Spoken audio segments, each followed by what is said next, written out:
Viewers and welcome to Africa and Beyond Television Network. ZANU-PF Senator and former Minister Priska Mupfumira has once again escaped prison after she got acquitted. The ZANU-PF Patriot says former Public Service Minister Priska Mupfumira has been acquitted of a corruption charge emanating from a housing project undertaken by NASA in Guero in 2017. These are the new developments. This is what is happening. Remember, Priska Mupfumira, the last time she was in court, we were told that she was insane, only to hear that she bounced back in ZANU-PF politics as a senator. And this was so embarrassing. But we are hearing that she has been acquitted, and this is her. Remember that she lost her position due to the fact that she was being dragged to court because of corruption, and this is happening at this point in time. She has been acquitted, or she has been set free, which means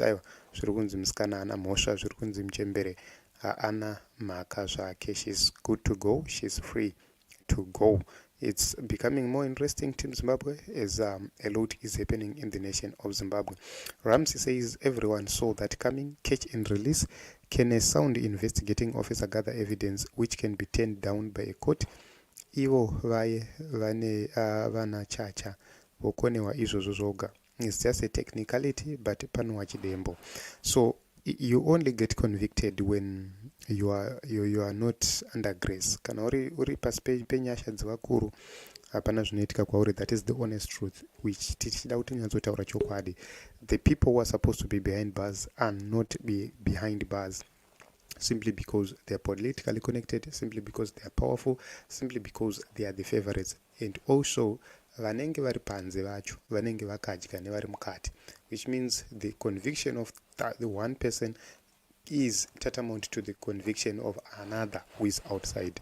Skanzi, okay, murwere wepfungwa uyo, who now happens to be a ZANU-PF MP zvakaoma. And some of these are better and said you are provoking us. And the munhu akanga anzi akumanya bani. Okay. So the way was to say, okay, rigaenderwa repfungwa, vanhu vokanganwa, momenda miopera, and then yongozoita catch and release. Because catch and release season 5, and Ramaphosa reached to DA and formed a government for the good of South Africans. The rand have strengthened against all major currencies after the deal was stuck. Mnangagwa, after losing 2023 elections, he goes after opposition to decimate it using state institutions, Saturn and the Moon. Okay, this is Majgira. So, you know, what is happening in Zimbabwe is madness. Chokwadi chachacho is madness, because vanamati madanda vaitaura chokwadi. Vakazvitaura. Gatimbonzwa timbori remind. Maria.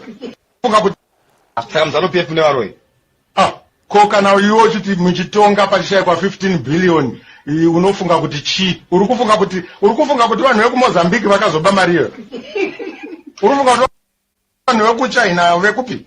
Okay, saka muri kuti chikunyika tiri kuti vanhu ngavatsvake. They have got the right, because this 15 billion is not for particular individuals, it is for Zimbabwe. And nyaya inoitika ndeyekuti nyika yedu iri kukokotiwa pasi, vanhu vachifunga kuti ndezve ZANU-PF. As it says, ZANU-PF, this is Zimbabwe. And people should stand up and say, this is enough is enough. It is who are to grumble chindrambe. But kana mukataura mchiti zvindezve maove. Vanoita matumbi vanongoramba vachita matumbi vanongoramba vachidi. Because you cannot have 15 billion missing and no investigation, no inquiry as acknowledgement. So this is the honest truth. Zvataurwa navamatemadanda panapa kuti nyika iri kukokotewa, and zvinhu izvozvo zviri kungoitikana nhasi. Nobody cares about the people, nobody cares about development of Zimbabwe. It's because they care about building their own tummies, building their properties for their children, and nothing else. So catch and release iri kuitika kunana Mupfumira. This is so clear. Zvikanzi pachenyu henyu muchimbatata madura ayo nyika. Okay, zvikanzi we all know Operation Restore Legacy was a lie. There were no criminals around Mugabe because no criminals have been convicted. We are now seeing the criminals vakachibata kuti G. So right now what is happening is that Team Zimbabwe toda kutaura chokwadi. takuda kunyatsotaurirana pafair chaipo chaipo. Zimbabwe iri kubirwa, and you will never see serious convictions happening under this administration because all these corruption issues are warranted from the top. This is the honest truth. Kana tichifa, sometimes we need to die, but tataura chokwadi. There are people who died for this liberation, for the liberation of Zimbabwe. They didn't die for a few individuals to eat. Dai Zimbabwe isiri kubirwa, dai tine zvikoro kuna namwenezi. Dai Zimbabwe isiri kubirwa, dai tine macancer machines paparenyatwa, pa Mbilo Hospital, pa UBH, pa Masvingo General, pa Marondera General, pa all provincial hospitals, including my district hospitals right now. Izvezvi kana uchida kuitwa MRI scan, you have to travel from Beitbridge to Harare or to Masvingo. That is not how you run a country. Each and every province must be a standalone. Each and every province must be a standalone. Ma-ambulance chaiwo ari kunetsa muZimbabwe ichokwadi, because mari dziri kukwatiwa, mari dziri kubiwa, is because monies which are supposed to be buying these things are buying cars for individuals, are building mansions for individuals, are buying cars for girlfriends. You see, this is the problem which we have. And for those who have worked in the government of Zimbabwe, they understand what I'm talking about. So can say, why would a public minister be implicated at all? 90 plus million USD. I was once in Gokwe a year ago. Unoburitsa musodzi, you drive for 30 kilometers, hapana mota yaunosangana nayo. Vana vachidzidza pasi pemuti, saka makarwire hondo yacho after 44 years. Their kids vanotiza mota in Gokwe. You know, somebody will say this is a lie, but it's not. We have seen it happening. In other parts of Mwenezi, it's still happening right now. Kutaura kwatiri kutoita in other parts of Mwenezi and Chiredzi, zviri kutoitika zvinhu izvozvo. Ndochokwadi. I want to tell you this issue 90 million, I know that a lot will brush it aside, but here is the understanding. This was picked by the Auditor General. So this court, what they are saying is that the court is simply dismissing the Auditor General's report. There is nothing else, any other explanation except that. They are simply dismissing the Auditor General's report. Kuti aiwa Auditor General, Maria Murukuti yakabiwa ina kubiwa. This is what they've said. So up until the court gives a clear explanation of what happened to that 90 million, then this remains a fraud and corruption.